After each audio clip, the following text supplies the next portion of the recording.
la última encuesta que se levantó a unos días de la elección de 1988 mostraban que el PRI iba a dejar de ser el partido prácticamente único.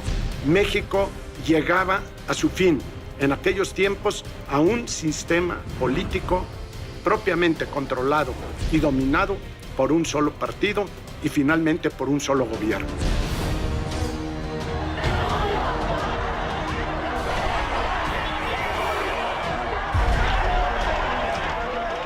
El Partido Revolucionario Institucional estaba sufriendo un quebranto con la escisión a manos de la llamada corriente crítica, lo cual debilitaba su fortaleza electoral. Particularmente el candidato del Frente Democrático Nacional observaba cierta mejoría en las encuestas. Si bien es cierto que los estudios de opinión de los años 80 eran mucho más artesanales que los de ahora, de todas maneras se percibía que ese candidato venía creciendo de manera importante. Sabíamos ya que se iba a perder prácticamente todo el Distrito Federal, un impacto muy fuerte en la zona conurbada de la Ciudad de México. El ingeniero Cárdenas ganó el Distrito Federal y parte de la zona conurbada, pero perdió el resto del país. Cada quien tiene derecho a su opinión, pero no tiene derecho a sus propias cifras. Y las únicas cifras que valen para la elección de 1988 están en las actas depositadas en el Archivo General de la Nación. Primero, no había encuestas públicas, esto es, no había la costumbre de dar a conocer encuestas.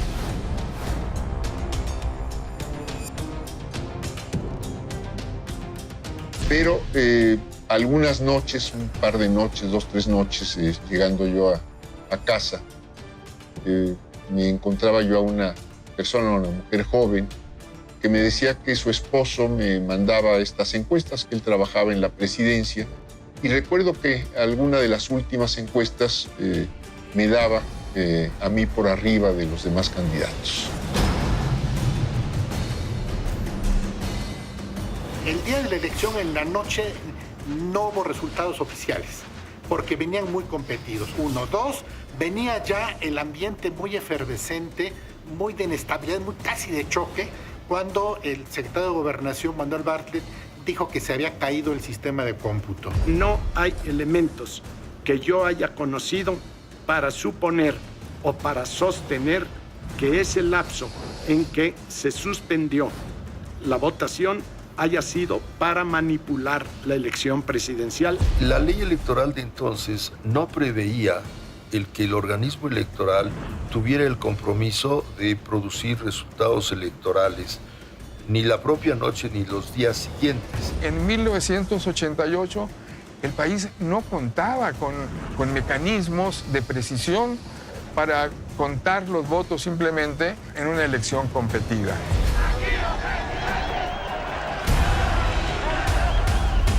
En primera instancia tuvimos 3 grandes candidatos a la presidencia de la República, cosa que no había ocurrido desde que teníamos memoria. La negociación como tal se dio en los días posteriores, no en las horas de la elección. Pacto fue con la derecha. Está suficientemente documentado. Cuando yo iba entrando a Los Pinos, iba saliendo el licenciado Porfirio Muñoz Ledo. Y él, con la ironía e ingenio que le caracterizan, sencillamente me dijo: hay una gran diferencia. Las reuniones de ustedes son secretas. Las de nosotros son discretas. Salinas de Gortari se pone de acuerdo con el PAN para traicionar a Cárdenas, ¿verdad?, y a Cloutier. Aquí se trató de reunión privada que yo sostuve con el ingeniero Cárdenas después de la elección presidencial de 1988. La reunión con Cárdenas terminó siendo fallida. Ahí yo creo que Salinas decide, aquí no hay nada que hacer, me alío con el PAN. Camacho fue y negoció con cada uno. Cuauhtémoc se negó a negociar, por supuesto, aunque por ahí Porfirio Muñoz Ledo dice que Cuauhtémoc se reunió en privado con Salinas, siendo ya Salinas casi declarado presidente electo, y sobre todo con el PAN, que era Luis H. Álvarez. El PRD recién fundado decidió mantenerse al margen, pero eso no quiere decir que no se dialogó con ellos. Se dialogó con el ingeniero Cárdenas, se dialogó con el propio Porfirio Muñoz Ledo. Era muy difícil que Cuauhtémoc tuviese algo más que la protesta pública para forzar o inducir esa negociación. Invito a Carlos Salinas de Gortari a negociar.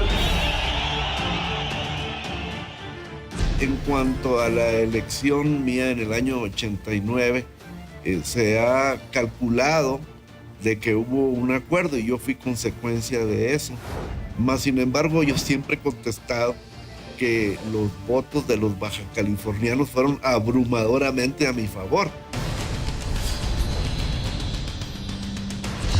El mismo Cárdenas fue un priista muy distinguido, Porfirio Muñoz Ledo fue presidente del PRI y en ese momento él empieza a decantarse hacia las filas de la oposición. Yo siempre tenía un gran respeto por el ingeniero Cárdenas y él me hizo una reflexión que pareció profética porque me dijo, si yo gano, sin duda trataré mejor al expresidente de lo que lo tratarán aquellos que resulten de su propio partido. Salinas era un hombre, pues yo no lo calificaría de buen orador, era un hombre muy inteligente que tenía la posibilidad de hilar las cuestiones, pero no le llegaba al gran público. Cárdenas realmente es un pésimo orador y tiene cara de esfinge, no es un hombre realmente muy atractivo. Y sin embargo, empezó a juntar gente y gente. Dentro de las principales reformas que se lograron en el tiempo de Salinas, con la contribución del Partido Acción Nacional, podríamos mencionar 3 o 4. La reforma educativa de aquel tiempo, toda la cuestión que cambió el marco jurídico de la reforma agraria. Y está también el reconocimiento de las iglesias.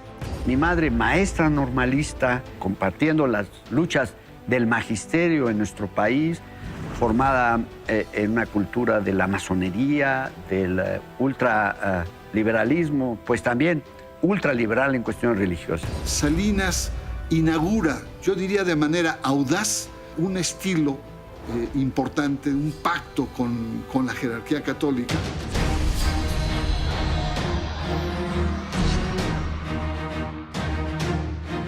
Acabó dejando que se construyeran las instituciones neoliberales que nos han hecho tanto daño a los mexicanos desde hace 30 años. A mí lo que me animaba era el liberalismo social. Cuando llega el presidente Salinas, se le da muchísimo más fuerza al programa de desincorporación o privatización, como se le quiera llamar. Cometió también un cierto delito en lo que eran las reglas de la privatización porque no abrió. Sí privatizó, pero no abrió. ¿Cómo es posible que el Estado tuviera hoteles, fábricas de bicicletas, de telas y hasta cabarets, mientras no había agua potable en las colonias populares, las calles no estaban pavimentadas y las escuelas estaban desatendidas?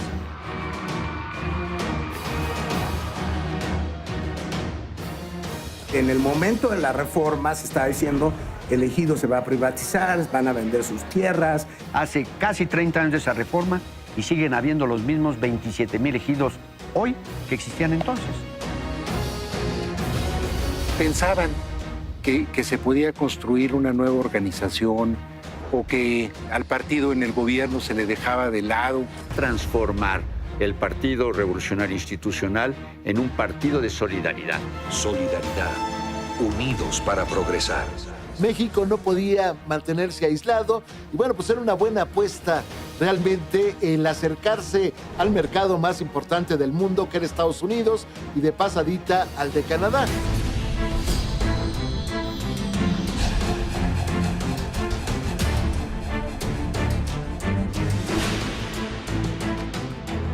¿3 palabras para definir ese hombre? ¿Mantienes tu pregunta?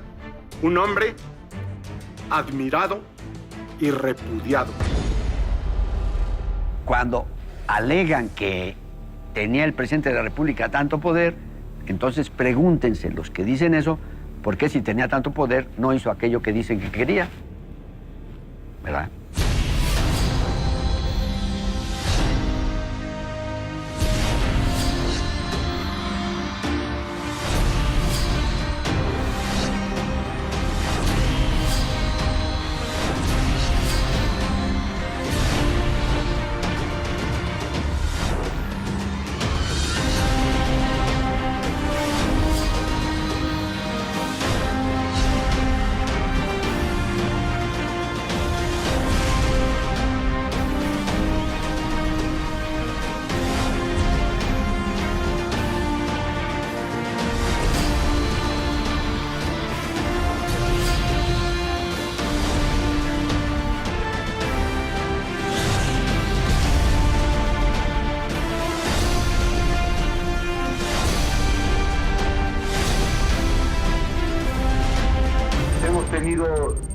dificultades en la recepción de la información. El secretario de Gobernación me propuso que nos esperáramos a que llegaran todos los votos. Termina la época de partido prácticamente único y entramos ahora en una nueva etapa política en la vida del país.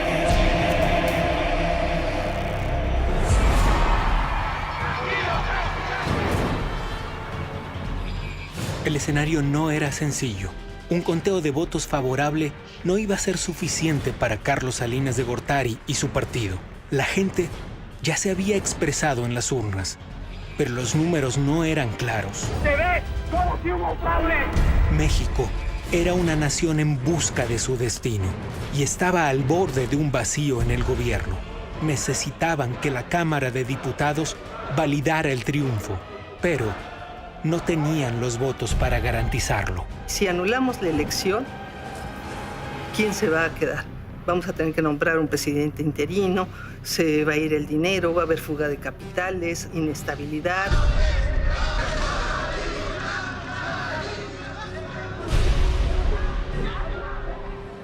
Era necesario negociar la victoria. Las dos grandes fuerzas que se enfrentaron al entonces partido dominante pues estaban encabezadas por personajes y seguidores que tenían muy buenas razones para, digamos, apostar al fin del sistema político de partido dominante. El ingeniero Cárdenas expresó su convicción de lo que había sucedido en la elección y a esa conversación me acompañó Manuel Camacho y Manuel Camacho terció para decirle: Cuauhtémoc, esta es una de las elecciones más limpias que han habido y los votos se contaron. Con el candidato de la izquierda no hubo éxito. Negó que se haya reunido con Carlos Salinas, aunque 11 años después tuvo que admitir que sí lo hizo. Cuauhtémoc Cárdenas de pronto reconoce públicamente que efectivamente se reunió con Carlos Salinas. Lo más curioso del 88 a este respecto es que no se trata de un fraude electoral, sino postelectoral. Es decir, los que no calcularon las dimensiones de nuestro movimiento fueron las gentes del sistema, del PRI, del gobierno.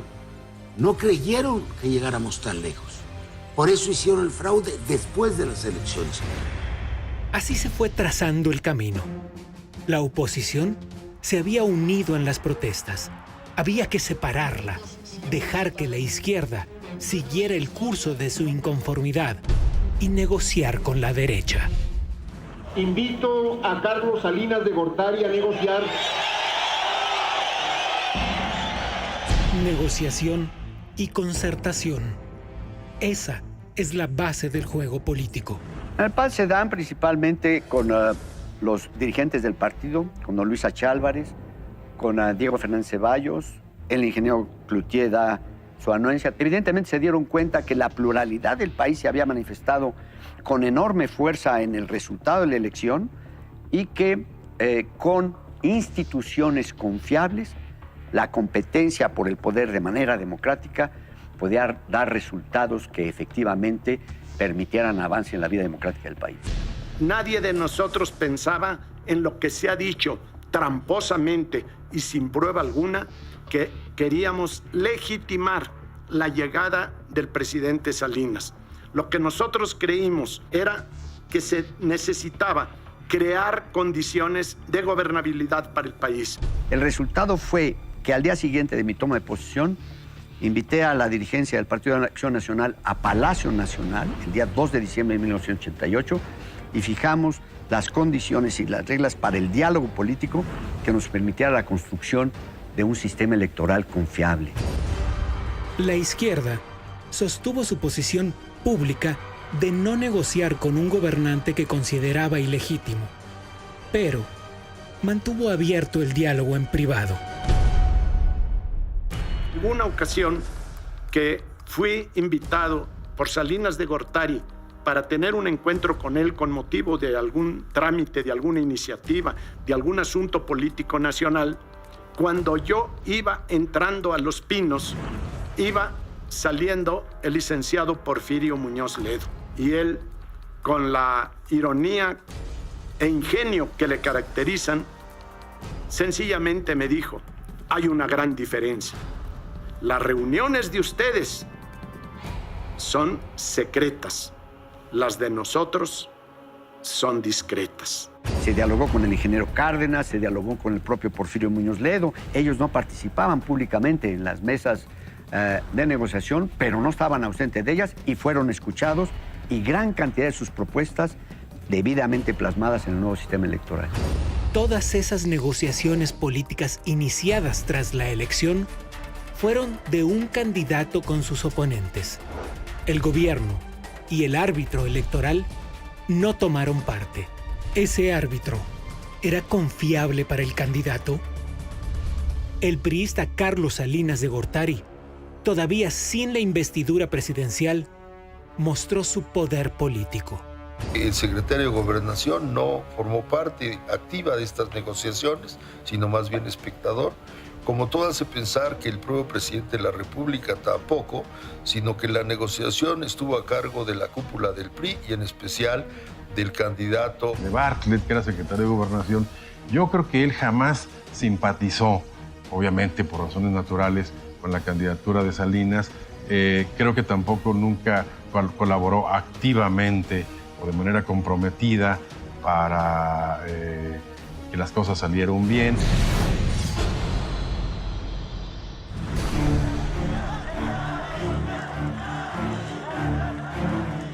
La carrera presidencial de 1988 inició el 8 de noviembre del año anterior. Carlos Salinas de Gortari rindió protesta como candidato del PRI. Salinas de Gortari. Al día siguiente, inició la campaña en Anenecuilco, Morelos, en la casa donde nació Emiliano Zapata, ícono de la Revolución Mexicana. Pero pasaron solo 10 días antes del primer tropiezo, la gran crisis económica que enfrentaba el país. Por supuesto no fue nada fácil porque, como pasa siempre en este tipo de crisis, pues hay pérdidas de todo tipo, patrimoniales y de todo tipo, y eso no era una buena noticia, ni es una buena noticia para el candidato de un partido en el gobierno. En apoyo al Pacto de Solidaridad Económica, las tiendas ofrecen 30% de descuento en sus mercancías. El gobierno tuvo que devaluar 55% el peso y liberar el tipo de cambio para evitar que se consumieran las reservas internacionales. De enero a diciembre de ese año, la moneda mexicana perdió el 192% de su valor y la inflación fue del 160%.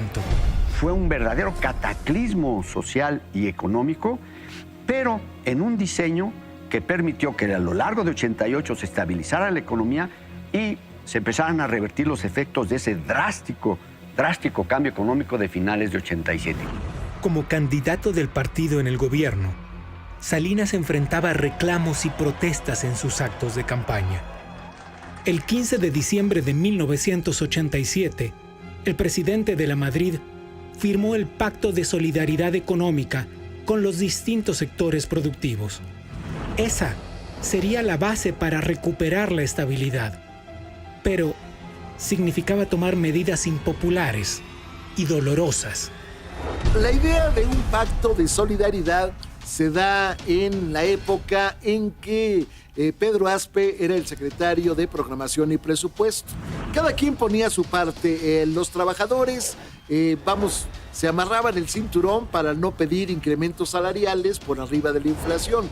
Los patrones trataban en un momento dado de no incrementar los precios y el gobierno trataba de darles facilidades. Para este año 1988, ustedes nos autorizaron un endeudamiento externo neto de 2.300 millones de dólares. Y, de hecho, hay un desendeudamiento de alrededor de 1.000. Los sectores concertaron un control de precios, pero antes tenían que alinearse con la realidad que se estaba enfrentando. Así es que de la noche a la mañana, la gasolina, el gas licuado y el diésel aumentaron 85%, igual que las tarifas telefónicas domésticas. La electricidad, 84%. y el azúcar 81%, entre otros incrementos escandalosos. Ahí es donde se da el quiebre y la ruptura, que es fundamentalmente social y que va a explicar que la candidatura del Frente Democrático Nacional, que en sus primeros meses no levantaba prácticamente ninguna simpatía, se convirtió finalmente en la segunda fuerza en el proceso. La campaña de Salinas enfrentaba un escenario tan cuesta arriba como el de la economía. Fue Proceso el que en enero de 1988, ya arrancada la campaña, publicó una nota del periodista Elías Chávez que decía más o menos así: van a enfermar a Salinas, le quieren quitar la candidatura porque no dio el ancho. Los primeros 2 meses del crucial 1988 le fueron particularmente adversos. La crisis se acentuaba lejos de comenzar a ceder. Los aumentos de precios eran cosa de todos los días. Por primera vez que en un mitin se le enfrentaban al candidato del PRI a la presidencia de la República, que le lanzaron palos, que le mentaron la madre, que le tiraron cosas encima.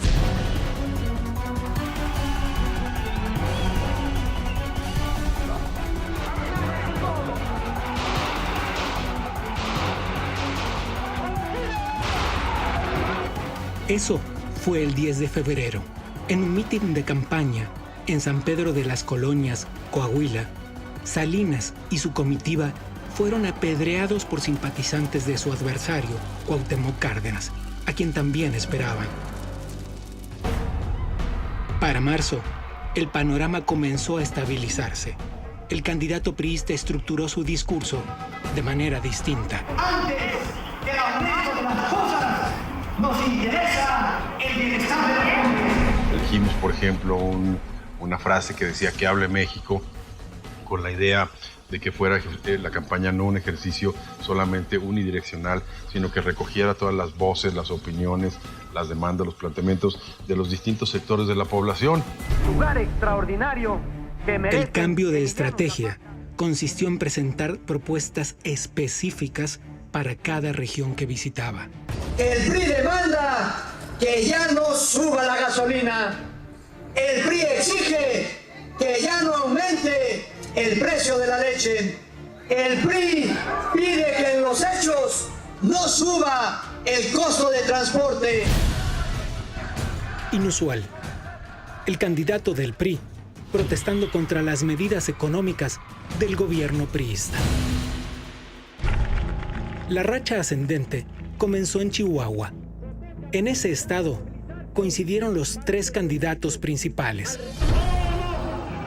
Cárdenas, de la izquierda, alentaba la percepción de que el crecimiento vertiginoso en sus preferencias sería suficiente para ganar la elección con amplio margen. En ese momento yo era alcalde en la ciudad de Ensenada, en Baja California, y pues yo acababa de ganar las elecciones. Pensaba que el señor Cloutier iba a arrasar en Baja California y resulta que en mi estado ganó Cuauhtémoc Cárdenas.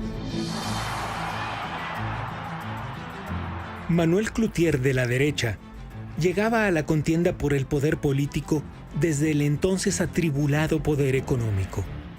Su campaña era un constante llamado a la resistencia civil pacífica, marcando billetes con leyendas políticas y llamando al boicot de las marcas y de los medios de comunicación a los que señalaba como oficialistas.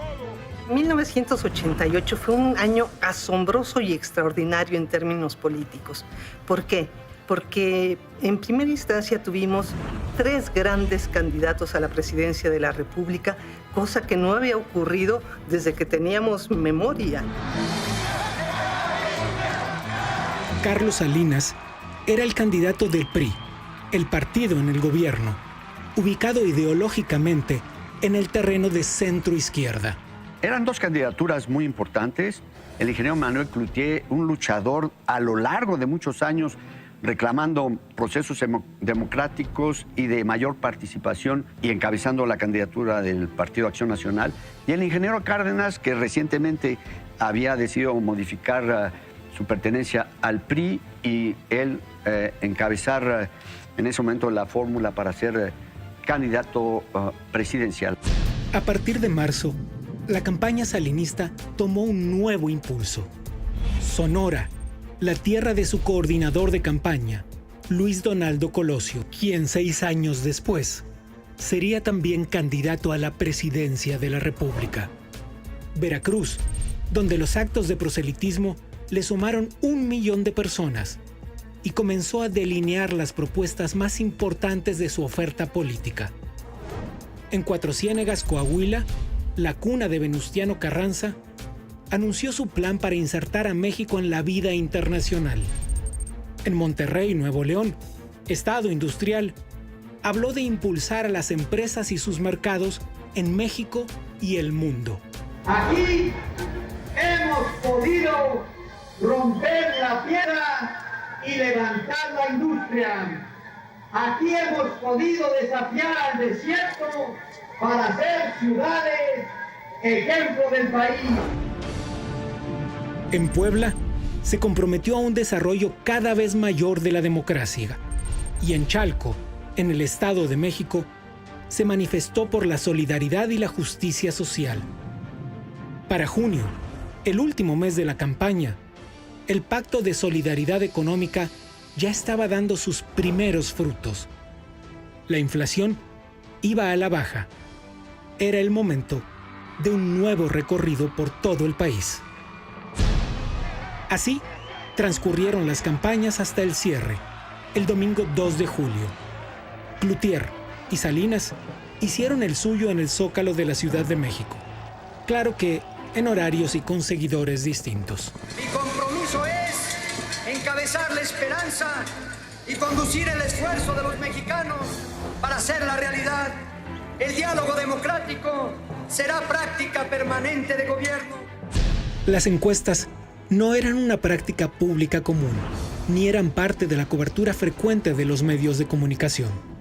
Cuauhtémoc Cárdenas niega haber tenido conocimiento de esas encuestas, aún cuando habían sido publicadas en diferentes medios de comunicación entre mayo y junio de 1988. Todas daban a Carlos Salinas la ventaja entre 38 y 61% de las intenciones de voto. Primero, no había encuestas públicas, esto es, no había la costumbre de dar a conocer encuestas, pero algunas noches, un par de noches, 2, 3 noches, llegando yo a casa, me encontraba yo a una persona, una mujer joven, que me decía que su esposo me mandaba estas encuestas, que él trabajaba en la presidencia, y recuerdo que alguna de las últimas encuestas me daba a mí por arriba de los demás candidatos.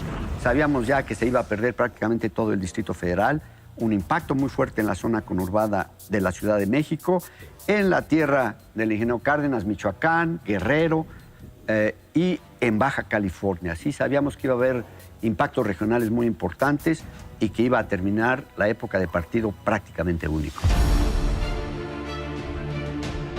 La jornada electoral del miércoles 6 de julio de 1988 fue una de las más vigiladas de la historia mexicana.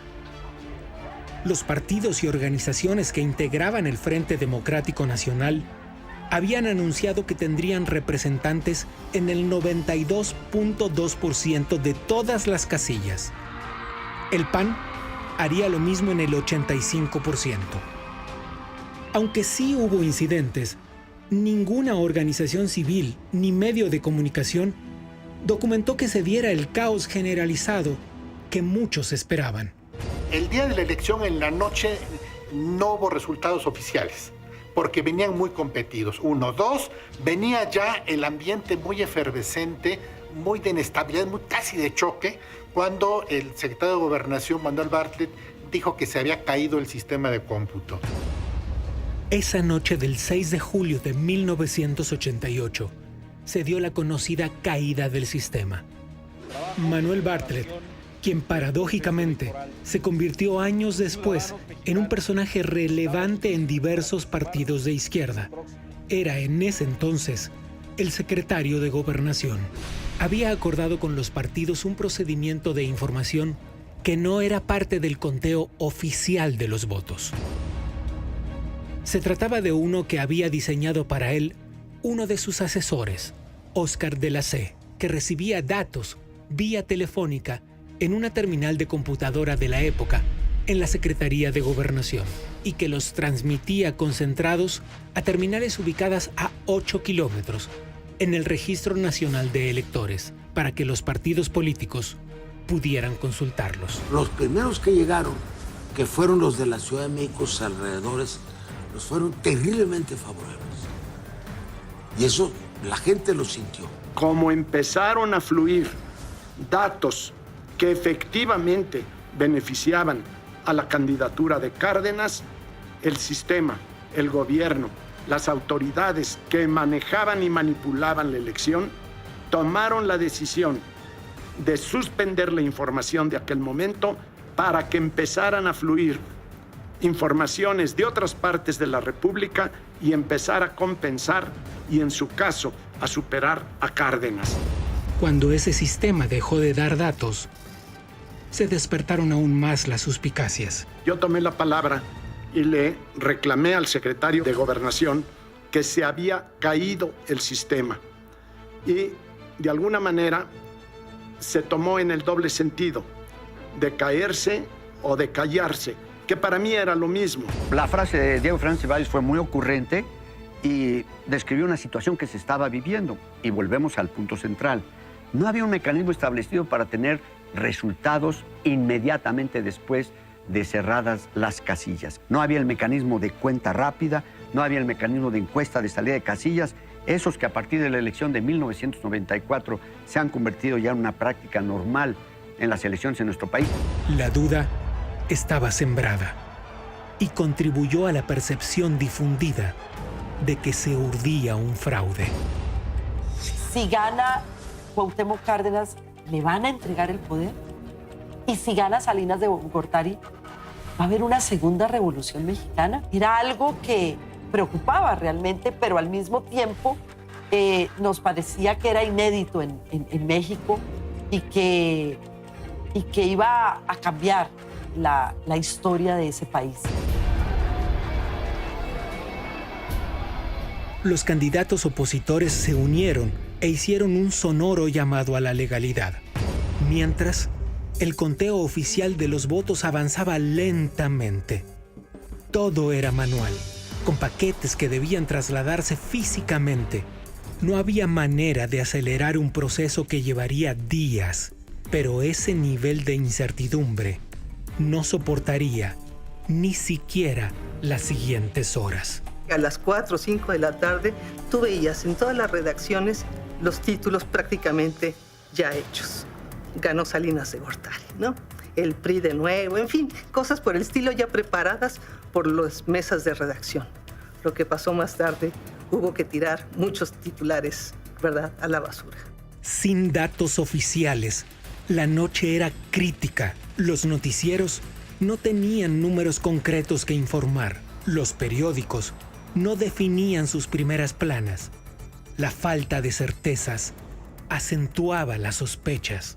En ese marco de expectativa, el presidente del Partido Revolucionario Institucional, Jorge de la Vega, pronuncia en Insurgentes Norte esta declaración de triunfo. Fue una declaración, yo creo, que demasiado triunfalista. Información que confirma nuestro triunfo contundente, legal e inobjetable. Recordemos que esa declaración la hace el presidente del partido, no la hace el candidato del PRI, sino hasta un buen rato después. Eso fue como digo, la expresión o el síntoma de que como no teníamos todavía toda la información o la documentación completa en la mano, naturalmente lo que se hizo fue tomar una decisión táctica y salir a dar esta declaración que permitiera en efecto impedir o frenar los vacíos que en términos de comunicación social son letales. La idea era que esa declaración del presidente del PRI fuera recogida como noticia por la mayoría de los medios. Cumplió su objetivo, pero con los ánimos tan encendidos La oposición se inconformó de inmediato. Se redactó un pequeño texto que se envió a la prensa en donde la comisión establecía que, siendo el único órgano capacitado legalmente para producir resultados electorales y declarar triunfos, desconocía cualquier declaración que otro hubiese hecho. Otra vez se evidenciaban los tropiezos entre el gobierno y el equipo de Salinas. Y la incertidumbre se extendió a las horas y los días siguientes. Lo más grave de esa noche fue el vacío informativo, desde el gobierno e incluso desde los partidos opositores. Entonces, cuando hay vacío, lo que se crean son rumores. Finalmente, los números oficiales tuvieron la palabra. El 13 de julio, a las 9 de la noche, 7 días después del cierre de las casillas, la Comisión Federal Electoral dio a conocer que Carlos Salinas obtuvo el triunfo con el 50.35% de los votos.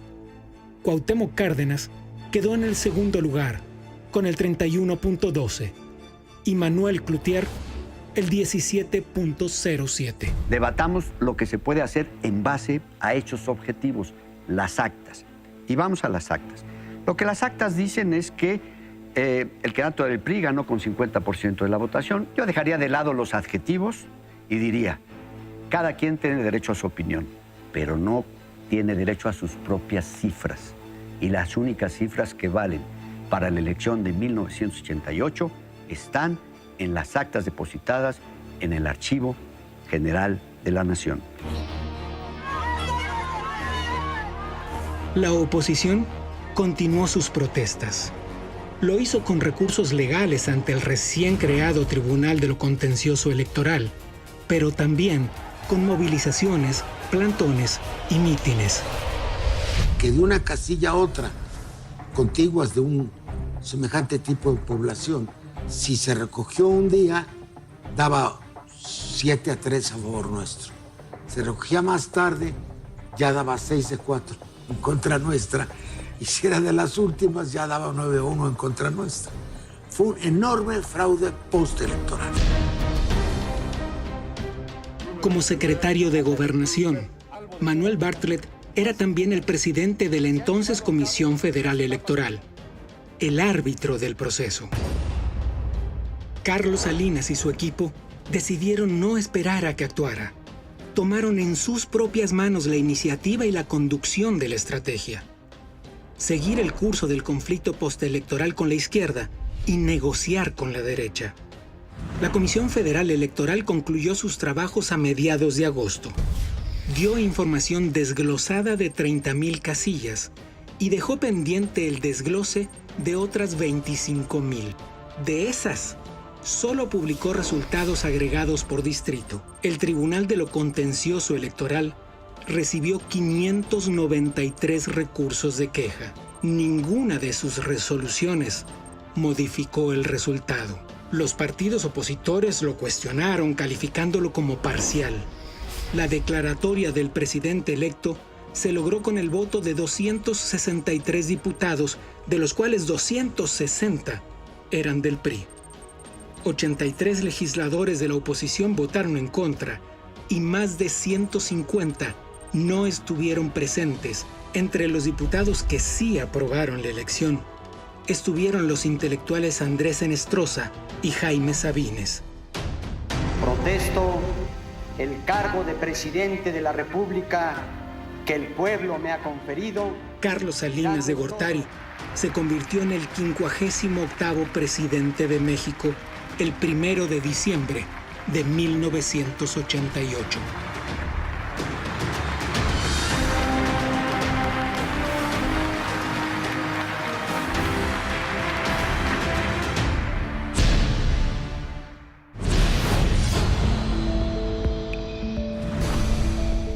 La familia Salinas proviene de Nuevo León, al norte del país. Severiano Salinas Cadena fue el bisabuelo.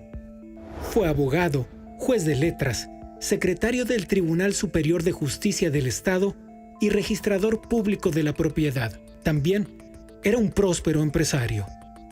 Juez de letras de Linares, Nuevo León. originario de Agualeguas, el lugar que nosotros consideramos nuestras raíces, una pequeñísima población al noreste de Monterrey, muy cercana a la frontera con los Estados Unidos.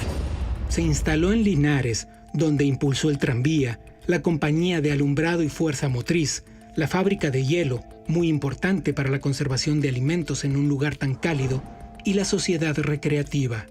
Tuvo 16 hijos. Uno de ellos, Carlos Salinas Reina, formado también en los negocios, quien tuvo a su vez 3 hijos. Uno de ellos llegó a los pasillos más encumbrados de la clase política mexicana, Raúl Salinas Lozano. Casado con Margarita de Gortari Carvajal, procreó 5 hijos: Adriana, Enrique, Sergio, Raúl y Carlos. Margarita de Gortari fue la primera mujer en el país graduada en economía. Fundó y presidió la Asociación de Mujeres Economistas de México y otras instituciones relacionadas con la docencia. Mi madre, maestra normalista, egresada compartiendo las luchas del magisterio en nuestro país, formada en una cultura de la masonería, del ultraliberalismo. No le gustaba tomar Coca-Cola porque eso le recordaba a los norteamericanos y la mitad del territorio que se llevaron en la guerra de 1846-47. Y como maestra normalista y un poco derivado de los conflictos de la guerra cristera de los años 20 del siglo pasado, pues también ultraliberal en cuestiones religiosas. El prestigiado filósofo Elí de Gortari era tío de Carlos Salinas. Hombre de izquierda, fue cofundador de la Coalición de Maestros Pro Libertades Democráticas en 1968 y militante del Partido Comunista Mexicano. Mi tío Elí de Gortari, que fue rector de la Universidad Nicolaita en Michoacán y uno de los pensadores marxistas más serios en el país, sí, pero sobre todo en ese liberalismo mexicano con las peculiaridades de finales del siglo XIX, que merece un análisis y revisión en la actualidad, ya en la segunda década del siglo XXI, para poder comprender qué quería decir realmente y cuáles eran sus orígenes. Margarita, sin embargo, sostuvo una amistad entrañable con Eva Sámano, esposa de Adolfo López Mateos, presidente que convirtió en secretario de Estado al entonces patriarca de la familia, Raúl Salinas Lozano. Mi padre es una gente que se formó en la cultura del esfuerzo. De niño tuvo que vender periódicos cuando su familia emigró de su natal Monterrey a San Antonio, Texas. Sufrió la discriminación de los mexicanos en ese estado, pero regresó a México, estudió en la Escuela Nacional Preparatoria, después dentro de la UNAM en la Escuela Nacional de Economía, entró a trabajar en el gobierno, lo becaron a la Universidad de Harvard, fue el primer mexicano que obtuvo una maestría en Administración Pública allá y regresó a servir a su país.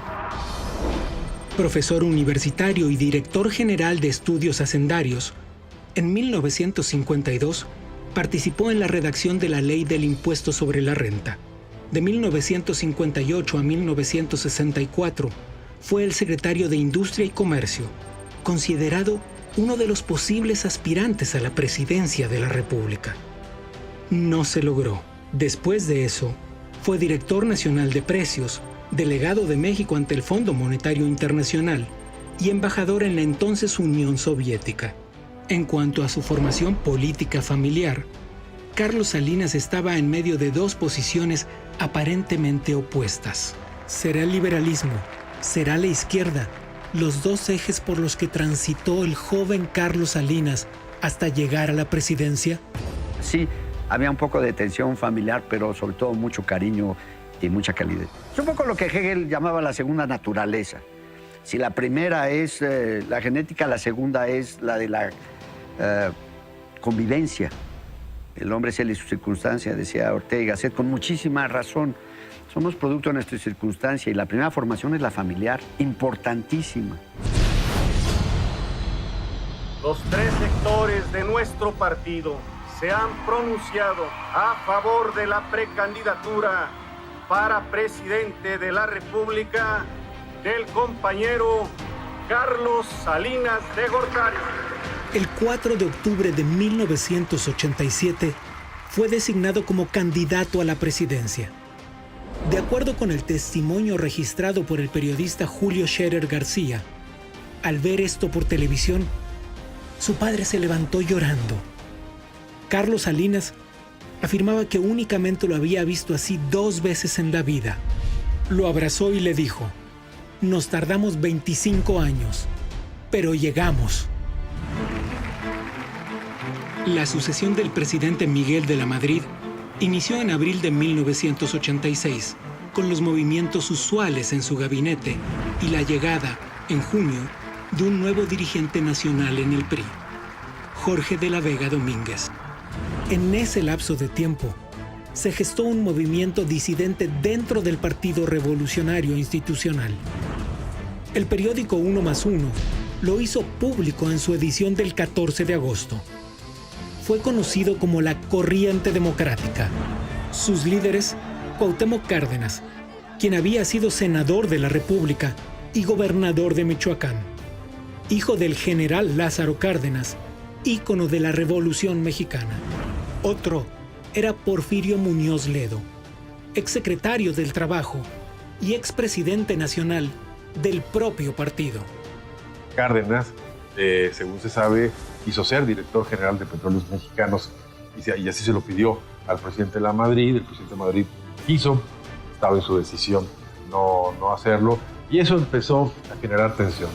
Porfirio, que tiene una autoestima muy elevada, o un concepto muy elevado de sí mismo, él asumió que él era un poco el intelectual orgánico de esa generación y que a él le correspondía ocupar un poco las primeras filas en ese momento de transición. Al no ocurrir así, ellos empiezan a integrar la Corriente Democrática Nacional. Inicialmente, el objetivo de la Corriente Democrática era defender la ortodoxia doctrinal del partido frente al proyecto económico del presidente Miguel de la Madrid. Lo consideraban alejado del llamado nacionalismo revolucionario y lo acusaban de neoliberal, una tendencia económica hacia el libre mercado que estaba en boga en el mundo. Había una crisis en la conciencia del sector público respecto de si la línea económica adoptada por el gobierno era la correcta. Un sector del PRI formado tradicionalmente aspiraba a mantener los esquemas clientelares, populistas, estatistas, que el Estado acumulara propiedades mientras el pueblo se llenaba de necesidades, una cerrazón al mundo del exterior, y otra que señalaba que había que reconocer las realidades, pero con un principio esencial: a favor de la soberanía y de la justicia. La Corriente Democrática no era el único obstáculo político para Carlos Salinas. Joaquín Hernández Galicia, La Quina, el entonces poderoso líder de los trabajadores petroleros, le mostró públicamente su inconformidad. Envió contingentes de protesta a los actos públicos del abanderado priista y apoyó financieramente, con recursos del propio sindicato, la campaña del opositor Cuauhtémoc Cárdenas. Para diciembre, el presidente de la República envió al Congreso una iniciativa para crear un nuevo Código Federal Electoral que incluía varias propuestas para avanzar en la democratización del país. Planteó renovar por mitad el Senado cada 3 años, aumentó de 100 a 200 los diputados plurinominales, creó la Asamblea de Representantes en el Distrito Federal, reformó la composición de la Comisión Federal Electoral para dar mayor cabida a los partidos de oposición, creó el Tribunal de lo Contencioso Electoral, suprimió la figura de registro condicionado de los partidos políticos y permitió las coaliciones y frentes electorales, que después sirvieron al crecimiento de la oposición de izquierda. La llamada Corriente Democrática del PRI tenía sus propias cosas que decir. Pedían que el gobierno declarara la suspensión del pago de la abultada deuda externa. En el plano político, demandaban que el candidato a la presidencia de la República se eligiera en votación y que los aspirantes renunciaran previamente a sus puestos. Para marzo de 1987, en la 13ª Asamblea del partido, reiteraron sus exigencias. ¿Por qué nos fuimos? Porque nos pusieron contra la pared. Nosotros todo lo que estábamos pidiendo es que se cumplieran los estatutos del PRI, que existían en todos, que eran campañas internas de proselitismo, pero que no se cumplían. Nos pusieron en la orilla y se tomó la decisión muy difícil de seguir adelante y de registrar al ingeniero Cárdenas. De los miembros que conformaron la llamada Corriente Democrática fue porque ellos apostaban a otro candidato, más que porque ellos reclamaran precisamente la candidatura como tal. Al inicio de agosto, en una reunión extraordinaria del Consejo Nacional, se marcó el arranque de la carrera por la nominación presidencial. La postura crítica de la Corriente Democrática había hecho eco. El candidato no sería electo por voto, pero, al menos ante los ojos del público, tampoco por el tradicionalmente llamado dedazo. La decisión de presentar a 6 miembros del gabinete del presidente Miguel de la Madrid como posibles aspirantes a la candidatura presidencial del Partido Revolucionario Institucional fue una innovación dentro de la tradición del propio partido. El presidente del PRI, Jorge de la Vega, los nombró en riguroso orden alfabético por apellido. Ramón Aguirre Velázquez, jefe del Departamento del Distrito Federal. Manuel Bartlett Díaz, secretario de Gobernación. Alfredo del Mazo González, secretario de Energía. Sergio García Ramírez, procurador general de la República. Miguel González Avelar, secretario de Educación Pública.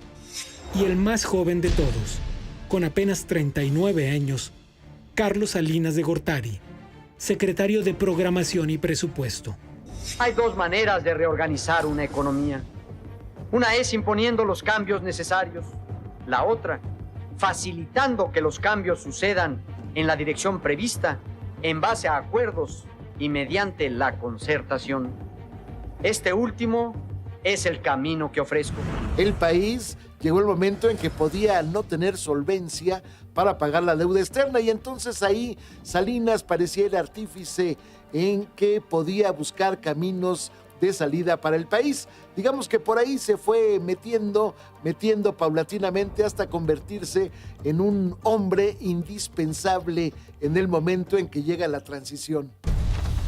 En su libro México, un paso difícil a la modernidad, Carlos Salinas relata que el viernes 2 de octubre de 1987 tuvo una reunión de trabajo con el presidente Miguel de la Madrid. Al terminar, le dijo, «Listo, señor presidente». Y el jefe del Ejecutivo le respondió, «Listo para la presidencia, Carlos». Salinas cuenta que experimentó una emoción profunda. El mandatario le dijo enseguida que había conversado con los miembros del PRI y que había una corriente a su favor. Y ahí mismo comenzaron a hablar sobre las disposiciones de seguridad para la campaña.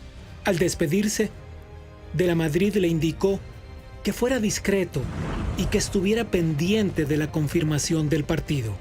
Pasaron 2 días. En la oficina del presidente había una reunión desde muy temprano con los dirigentes del PRI. El acuerdo era seleccionar a un candidato de unidad. A las 9:15, Carlos Salinas recibió la llamada que confirmaba su precandidatura.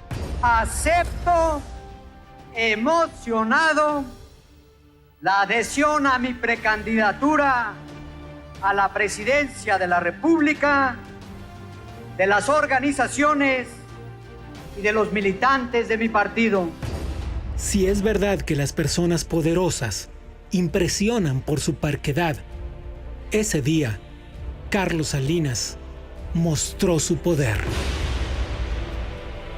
Con el mecanismo utilizado en 1987, por primera vez, hubo 5 competidores visiblemente derrotados en la carrera por la candidatura. Uno de ellos era Manuel Bartlett, el secretario de Gobernación que debía operar la elección presidencial. Salinas tenía nuevos opositores, pero los opositores forman parte de la construcción de un personaje mítico. Además, La salida de la corriente democrática había dejado heridas internas. Así que el arranque tenía que darse cicatrizándolas. A eso, y a conformar su equipo, se enfocó el nuevo candidato. Salinas, desde 1979, cuando llegó con Miguel de la Madrid a la Secretaría de Programación y Presupuesto, tenía un grupo muy interesante de colaboradores. Estaba ya Manuel Camacho, Josep María Córdoba Montoya, Rogelio Montemayor, que fue muy importante por los contactos en cierto sector progresista medio keynesiano en Estados Unidos, y allí mismo él captó a Luis Donaldo Colosio y lo fue entrenando como parte de su equipo. La elección estaba resuelta.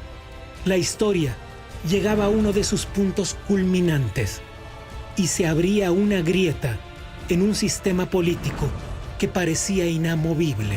Pero la conmoción de un pueblo de pie ha servido para que los políticos no piensen en un gobierno, sino en un proyecto de nación. La epopeya de México estaba muy lejos de terminar de escribirse. En el siguiente capítulo, Poder. Servicio. Preferíamos que el sistema siguiera de esa manera para que cualquier culpa, cualquier responsabilidad se la imputáramos nosotros como oposición y el pueblo en general directamente al gobierno. Obviamente dejamos muchos enemigos que sentían que debían de haber sido, ahora sí que, los agraciados. Algunos han querido decir, aquellos que privatizan son neoliberales. Aquellos que dicen que hay que tener un mercado eficiente son neoliberales. Camacho nunca se asumió como un colaborador de Salinas, como lo éramos el resto. Soledad. Solidaridad. Fue a la reestructuración de un nuevo clientelismo, unas nuevas formas de corporativismo que hoy tienen totalmente degradado, por ejemplo, el sistema de partidos. Los que critican dijeron que solidaridad era más clientelismo. Me da pena, pero nunca fueron a visitar un comité. Frustración. Compromiso. El licenciado Colosio, por instrucciones del presidente Salinas, tenía ya instrucciones para transformar el Partido Revolucionario Institucional en un partido de solidaridad. Los que dicen que si yo le dije a Donaldo que se cambiara el PRI, en primer lugar que me digan en qué reunión estuvieron ellos cuando Donaldo y yo platicamos. Odio. Memoria. Para tratar en alguna forma de reivindicar su imagen o de legitimar su poder, bueno, pues mete a la cárcel a la Quina. Debajo de la mesa, en lo oscurito, en los rincones del poder, la jerarquía, los actores religiosos seguían teniendo niveles de privilegio. Estereotipo. Contra la verdad.